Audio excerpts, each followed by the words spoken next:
अस्सलाम वालेकुम व्यूअर्स। मैं हूं डॉक्टर नईम और आप देख रहे हैं डिजिटल आईटी ड्रीमर। आज हमारी डिजिटल आईटी ड्रीमर की जो सीरीज़ है उसका छठा वीलॉग है। जैसे कि हमारे तमाम व्यूअर्स जानते हैं कि डिजिटल आईटी ड्रीमर जो है वो जिस स्लोगन पे काम कर रहा है कि जुड़ेंगे तो उड़ेंगे, इस सीरीज़ को हमने आप तमाम लोगों की नज़र किया है। ऐसे तमाम हमारे व्यूअर्स, ऐसे तमाम हमारे दोस्त, ऐसे तमाम हमारे भाई बहन जो घरों में हैं और जो कहीं पहुँच कर अपना कोर्स नहीं कर सकते, उनके लिए ये सीरीज़ हमने स्पेशली रिकॉर्ड की है। और मैं बहुत शुक्रगुज़ार हूँ अपने मेहमानों का जो रोज़ मुझे ये वक्त देते हैं और मेरे साथ यहाँ मौजूद होते हैं। तो मेहमानों का तारुफ़ करवाने से पहले मैं आप लोगों को थोड़ा सा बैकग्राउंड जो है वो बताना चाह रहा हूँ, क्योंकि ये वीडियो जब हम रिकॉर्ड कर रहे हैं तो काफ़ी वक्फ़ा जो है हमारे ऑडियंस के दरमियान आ चुका है। तो उस गैप को कवर करते हुए आज मैं थोड़ा सा ये बताऊंगा कि हम पहले जिन जिन चीज़ों पे बात कर चुके हैं उनमें हमने यूट्यूब के बारे में अपने ऑडियंस को बताया, यूट्यूब चैनल के बारे में बताया, कुछ हमने एआई टूल्स जो हैं उनके बारे में हमने पहले बात की, कुछ हमारा जो वीलॉग है वो अ, उन चीज़ों के बारे में, उन गैजेट्स के बारे में था कि जो लोग ऑनलाइन काम करना चाह रहे हैं उनको कौन कौन से गैजेट्स यूज़ करने चाहिए, लैपटॉप की स्पेसिफिकेशंस क्या होनी चाहिए, विंडोज़ क्या होना चाहिए। तो ये सारे जो आपको ये वीडियोस हैं ये सीक्वेंस के साथ आपको डिजिटल आईटी ड्रीमर ऑफिशियल के पेज पे और यूट्यूब चैनल पे मिल जाएंगी। मज़ीद इसका लिंक हम डिस्क्रिप्शन में इस वीडियो की ऐड कर देंगे ताकि ऐसे तमाम नाजरीन जो नए हमारे साथ जुड़े हैं वो उन तमाम वीडियोज़ को वहाँ पर जाके देख सकें। तो चलते हैं अपने मेहमानों की तरफ। आज के टॉपिक का तारुफ जो है वो मैं मेहमानों के तारुफ के बाद आप लोगों से करवाऊँगा। तो बगैर वक्त ज़ाया किए हम चलते हैं। हमारे साथ मौजूद हैं जनाब चौधरी नासिर अली साहब, ठीक है, जो कि फाउंडर हैं डिजिटल आईटी ड्रीमर के, और उनके साथ तशरीफ़ रखते हैं जनाब शहबाज साहब, जो कि को फाउंडर हैं डिजिटल आईटी ड्रीमर के। तो उनसे हम मज़ीद जानेंगे कि ये सारी चीज़ें जो हैं जिनके बारे में जो सीरीज़ हम जिसको हम लेके जा रहे हैं, तो इस सीरीज़ का जो अभी तक रिस्पॉन्स आया है उसके बारे में पहले हम जानेंगे। और मज़ीद हम आज इस व्लॉग में बात करेंगे ई कॉमर्स के बारे में कि ई कॉमर्स क्या है, एआई कैसे ई कॉमर्स को हेल्प कर रहा है, और कैसे एड इन ट्रेड का ज़रिया बन रहा है, और ई कॉमर्स स्टोर कैसे क्रिएट किया जाता है, और कैसे एआई के ज़रिए हम प्रोडक्ट हंटिंग कर सकते हैं, प्रोडक्ट लिस्टिंग कर सकते हैं। और ये सारी चीज़ें आज के इस व्लॉग में हम लोग कवर करेंगे। तो जुड़े रहें हमारे साथ। चलते हैं अपने मेहमानों की तरफ। बहुत शुक्रिया डॉक्टर साहब, आपने हमें बहुत अहम टॉपिक पर बात करने का मौका दिया। जी शुक्रिया बहुत सारा डॉक्टर साहब, आपने मुझे इस टॉपिक के ऊपर बोलने का मौका दिया। जी तो नाज़रीन, जैसे कि हमारे मेहमानों से आपका तारुफ हो चुका है, तो आज का व्लॉग हम स्टार्ट कर रहे हैं। ऑलरेडी हम जिस चीज़ पे बात कर रहे थे कि आज के दौर में ऑनलाइन बिज़नेस का बहुत ज़्यादा जो है वो डिस्कस हो रहा है, और तमाम लोग ये जानना चाह रहे हैं कि हम अपनी चीज़ें जो हैं उनको ऑनलाइन कैसे बेच सकते हैं।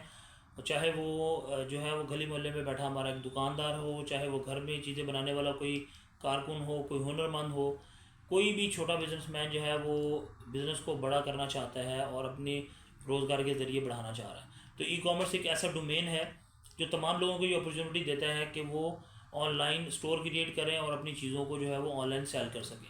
तो आज हम अपने मेहमानों से इन्हीं चीज़ों के बारे में जानेंगे।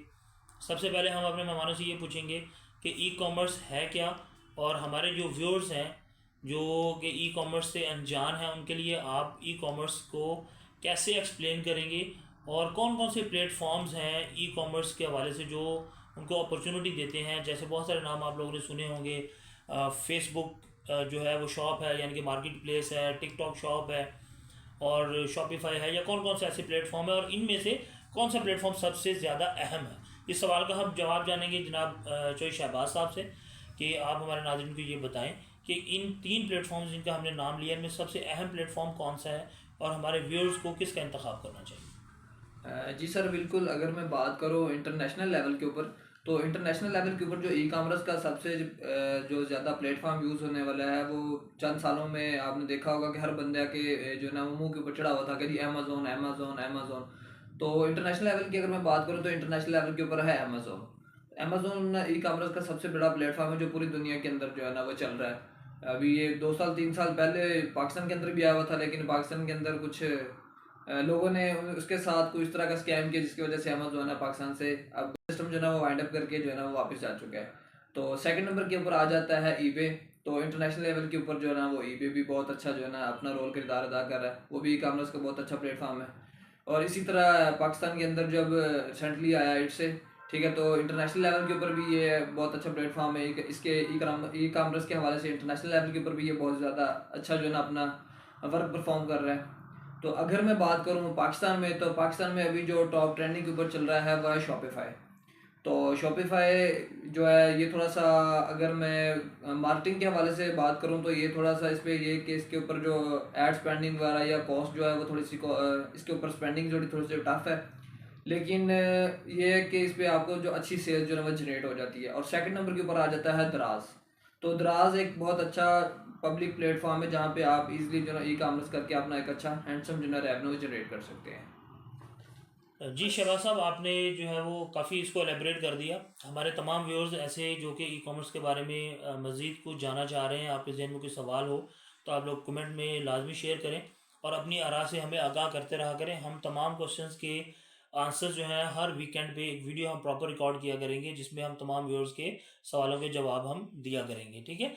जैसे सर शहबाज साहब ने बात की कि इंटरनेशनल लेवल और लोकल लेवल दो डिफरेंट स्पेक्ट्रम्स हैं ई कॉमर्स के, कि अगर आप जो है वो out of the country foreign exchange में काम करना चाह रहे हैं या लोकल डोमेस्टिक काम करना चाह रहे हैं तो डिफरेंट प्लेटफॉर्म्स हैं। तो इंटरनेशनल प्लेटफॉर्म्स में अमेजोन, ईबे, ईस्टे, ये सारे जो है वो काम कर रहे हैं जहाँ पे आप जो है ये काम कर सकते हैं। और लोकल पाकिस्तान में अगर हम बात करें तो पाकिस्तान में इस टाइम जो प्लेटफॉर्म ज़्यादा बूम पे जा रहा है वो शॉपिफाई ड्रॉप शिपिंग है।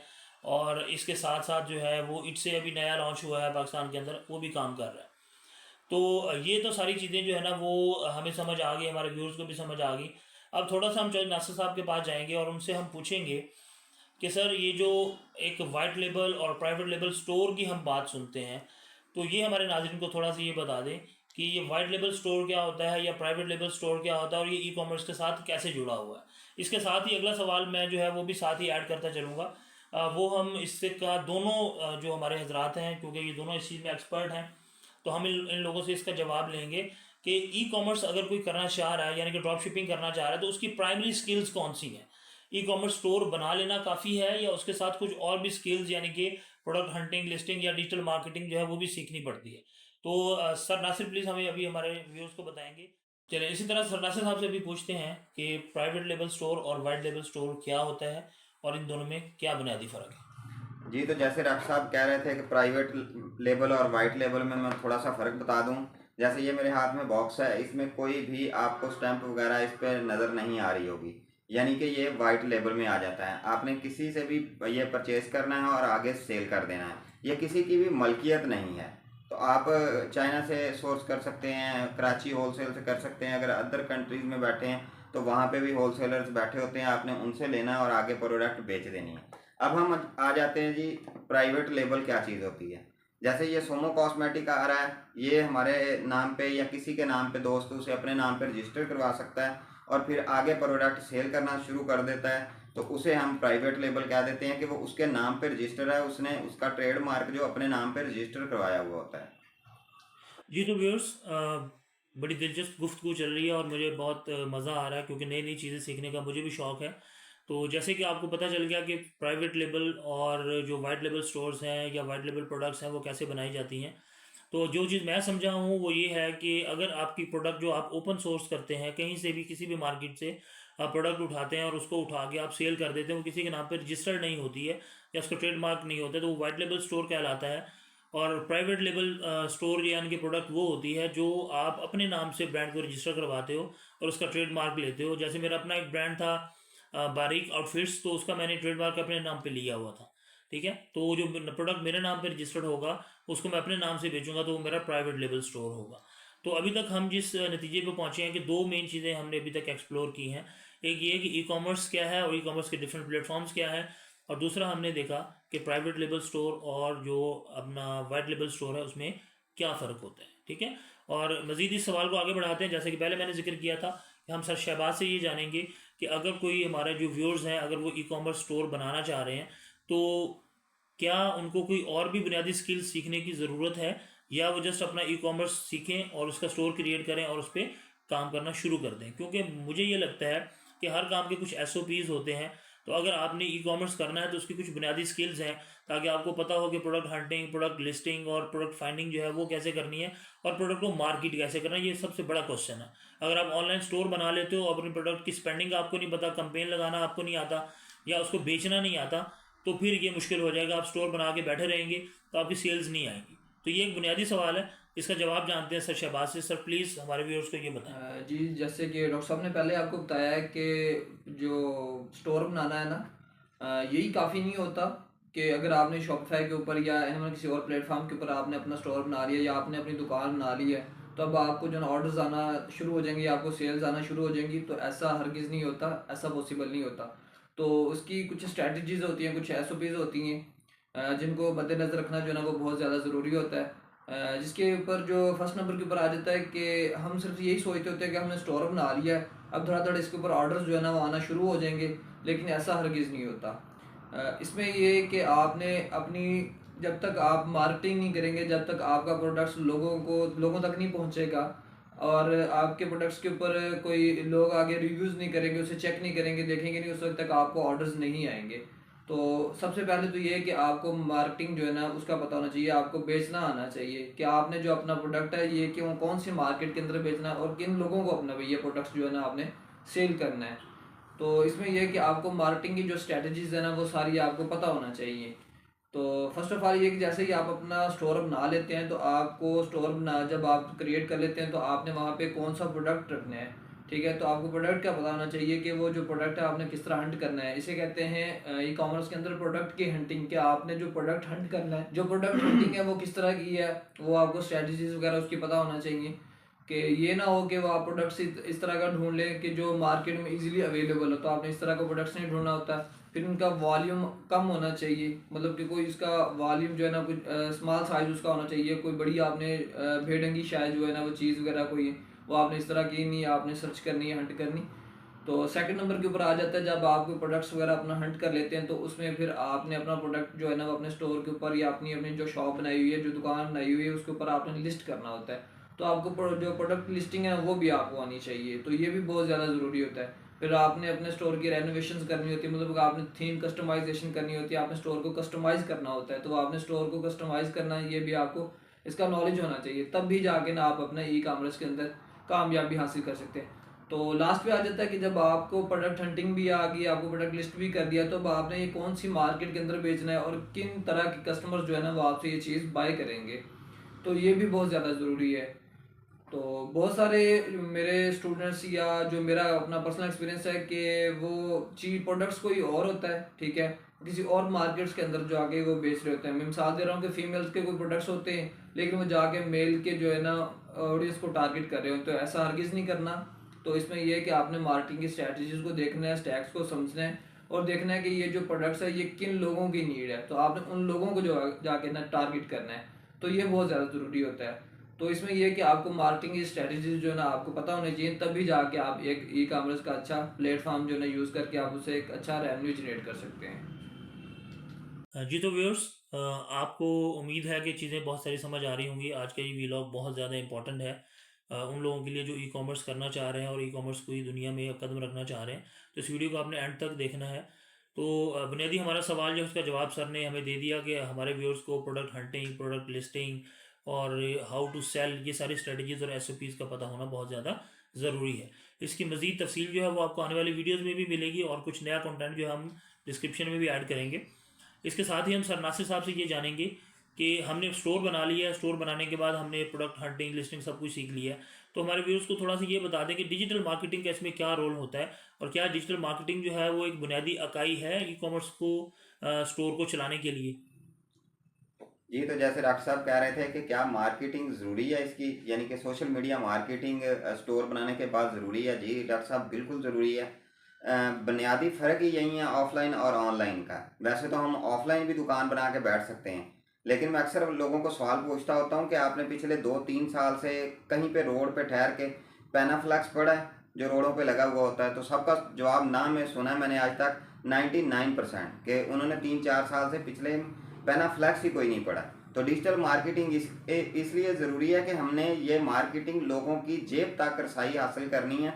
लोग क्या होता है जब फ्री होकर बैठते हैं तब भी तो वो मोबाइल निकालते हैं, लैपटॉप कंप्यूटर पे, इजी, दिमाग भी फ्रेश, तो तब वो बैठ के कंप्यूटर चला रहे हैं, उसके सामने जब वो प्रोडक्ट आएगी तब वो उसे बाय करना चाहेंगे। या अक्सर अब दुनिया इतनी मसरूफ़ हो चुकी है कि कहीं से भी गली में सड़क में गुजरे जा रहे हैं तो उन्हें पता ही नहीं होता ये दुकान यहाँ पर है और ये प्रोडक्ट यहाँ पर मिलेगी। जब वो डिस्कस कर रहे होते हैं, आपस में बैठे बातचीत कर रहे हैं, तो उनके सामने वही प्रोडक्ट, मैं मेटा कौशल इसलिए चुगलखोर भी कहता हूँ, अक्सर लोग बैठे बात करें कि मुझे इस चीज़ की नीड है, तो वही ऐड आपके सामने आना शुरू हो जाते हैं। तो इसलिए डिजिटल मार्केटिंग इंतहाई ज़रूरी है। डिजिटल मार्केटिंग करेंगे तो वो एक अच्छी सेल जनरेट कर सकते हैं। इसके लिए बेहतरीन जो प्लेटफॉर्म है वो फेसबुक है, टिकटॉक है, जहाँ पर ऑडियंस ऑलरेडी बैठी हुई होती है। यूट्यूब भी है लेकिन वहाँ पर ऑडियंस सिर्फ सर्चिंग के लिए जाती है, तो इसके लिए दो प्लेटफॉर्म सबसे बेस्ट है। इंस्टाग्राम भी एक अच्छा प्लेटफॉर्म है, अगर आप उसको यूज़ कर सकते हैं तो ये चीज़ें जो है ना, ये सारी बड़ा अहम रोल। जी तो व्यूअर्स, क्योंकि व्लॉग लंबा हो रहा है तो हम इस टॉपिक को यहीं पे क्लोज़ करते हैं, और आज के इस टॉपिक को मैं समराइज़ कर देता हूँ अपने व्यूअर्स के लिए कि आज हमने जो है वो ई कॉमर्स के बारे में जाना, और ये जाना कि प्राइवेट लेबल और वाइट लेबल स्टोर में क्या फ़र्क होता है, और ई कॉमर्स कैसे की जा सकती है, कौन सी स्ट्रेटजीज़ और एसओपीज़ आप फॉलो कर सकते हैं प्रोडक्ट हंटिंग के लिए, प्रोडक्ट लिस्टिंग के लिए। और हमने ये देखा कि डिजिटल मार्केटिंग का इसमें क्या रोल होता है। तो हमारे तमाम व्यूअर्स इन बातों का ख्याल रखें। अगर आप लोग डिजिटल मार्केटिंग सीखना चाह रहे हैं तो आपको बुनियादी 3-4 सॉफ्टवेयर्स हैं, उन पे आपको काम करना होगा। ठीक है, कुछ एआई टूल्स हैं, आने वाले वीडियो में हम इसी चीज़ पे बात करने जा रहे हैं कि कौन कौन से एआई टूल्स जो हैं वो आपको ई कॉमर्स में हेल्प करेंगे, किन एआई टूल्स के ज़रिए आप प्रोडक्ट हंटिंग कर सकते हैं, किन एआई टूल्स के ज़रिए आप प्रोडक्ट लिस्टिंग कर सकते हैं, और कौन से एआई टूल्स जो हैं जो आपको एआई जो स्टोर है आपके ई कॉमर्स स्टोर वो बनाने में हेल्प कर सकते हैं, और ई कॉमर्स स्टोर को कैसे क्रिएट किया जा सकता है। तो आप सब लोगों ने आने वाली वीडियो का इंतज़ार करना है। मिलते हैं नेक्स्ट वीडियो में। मैं हूं डॉक्टर नईम। आने वाली वीडियो तक अपना ख्याल रखिएगा।